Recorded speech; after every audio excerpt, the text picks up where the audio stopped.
Have taken to the streets of the capital Tbilisi to protest against the current administration. They're demanding President Saakashvili's resignation and calling for early presidential and parliamentary elections. The rally took place near the National Parliament and the presidential residence.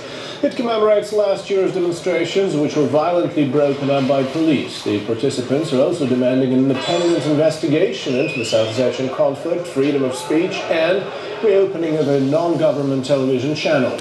Not all opposition parties, though, took part in the rally, as some believe early presidential and parliamentary elections would lead the country into deadlock. And RT has caught up with Georgia's foreign minister and opposition member Saakashvili, who says she believes the opposition will find it quite hard to present a real alternative to the country's current regime. I believe Saakashvili has become weaker, just like any other leader who's lost a war.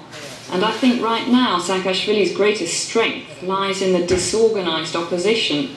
This is why we're determined to reorganize rapidly. The opposition will reorganize itself in order to present a real alternative. This is the wish of my colleagues too. But the possibility of achieving this is limited, as Georgia is not democratic enough, so it will be difficult for the opposition. But where there's a will, there's a way, and with the support of the people, we'll do this. Je suis, moi, très optimiste. I'm convinced that the new US administration will fully support the independence and democracy of Georgia, but this support will probably be intended for a more truthful and creditable democracy than the one we have at present. Also, it'll be support for the state rather than for a governing team, and this is good news for Georgia. I believe that the four partners, Russia, Georgia, the United States and Europe, have no alternative other than dialogue and communication. Ce n'est pas non plus contre la Russie que les... Russia cannot determine which organization an independent state should join. I hope the NATO decision to be taken next December will be more about the joining plan and not the joining itself. I do hope that this decision will be taken in accordance with the capabilities of Georgia.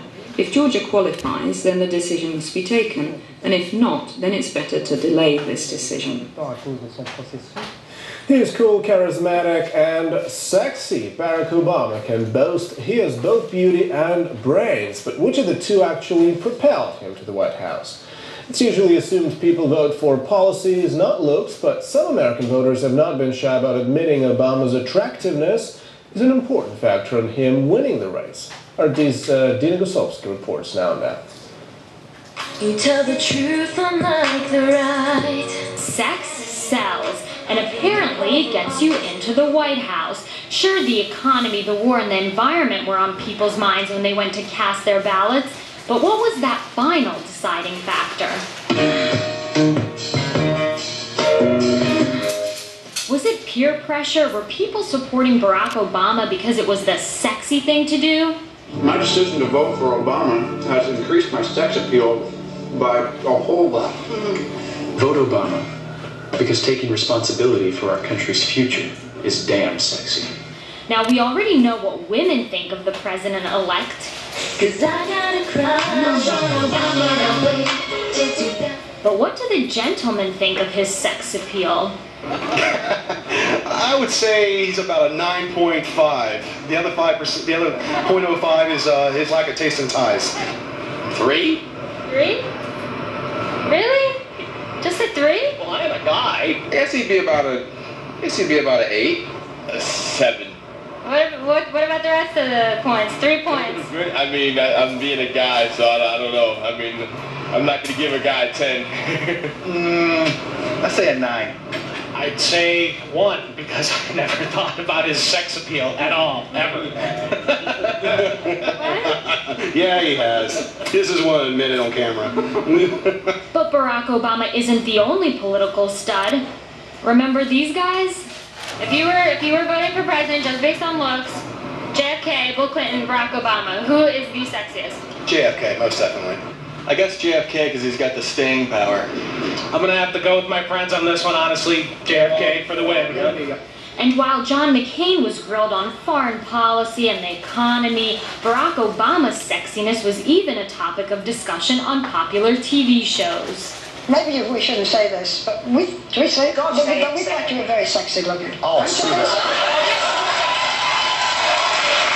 So what does future President Barack Obama think about all of this attention to his appearance? I don't think people are too worried about what I'm wearing. But it's not just all about looks. You gotta have the moves, too.